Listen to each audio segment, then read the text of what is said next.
আজ অনেকদিন পর আমি ক্যামেরা অন করে তোমাদের সামনে এসেছি।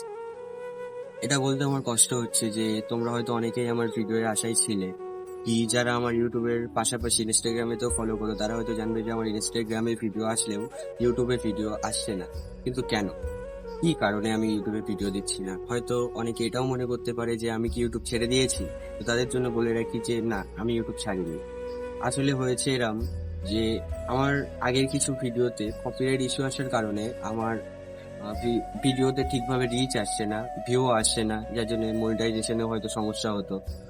তো আমি দেখলাম যে আমি যেভাবে কষ্ট করে তোমাদেরকে আমি ভিডিও বানিয়ে প্রেজেন্ট করছি ঠিক সেইভাবে আমার ভিউজ আসছে না। মানে আমি যত আশা করছি ঠিক ততটাও ভিউজ আসছে না।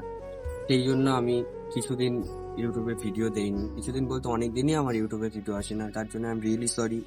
দেখো, আহ এখন আমি বুঝেছি যে কোন গানটার আমার কপিরাইট ইস্যু যে জন্য এসেছিল সেটা হলো ব্যাকগ্রাউন্ড মিউজিক ছিল তার প্রথম কারণ। তো ওই ব্যাকগ্রাউন্ড মিউজিকের জন্যই আমার কপিরাইট গুলো আসে। এখন আমি বুঝে গিয়েছি যে কোন গানটা সেফ, কোনটা কপিরাইট ফ্রি, কোনটা ইউজ করলে কপিরাইট আসবে না। তো আজ আমি আগের থেকে অনেক বেশি সচেতন এবং সিকিওর। আমি আবারও এই চ্যানেলে ভিডিও দেবো, তোমরা যদি পাশে থাকো আমার এই চ্যানেলটা আবারও গ্রো করবে, শুধু তোমাদের সাপোর্ট দরকার। তার জন্য এই ভিডিওটা একটা লাইক করে কমেন্ট করে দাও যে হ্যাঁ দাদা আমি তোমার পাশে আছি, কি ভাই আমি তোমার পাশে আছি, তুমি ভিডিও করো, তাহলে এই চ্যানেলটা আবারও গ্রো করবে। এখন সবকিছু তোমাদের উপরে।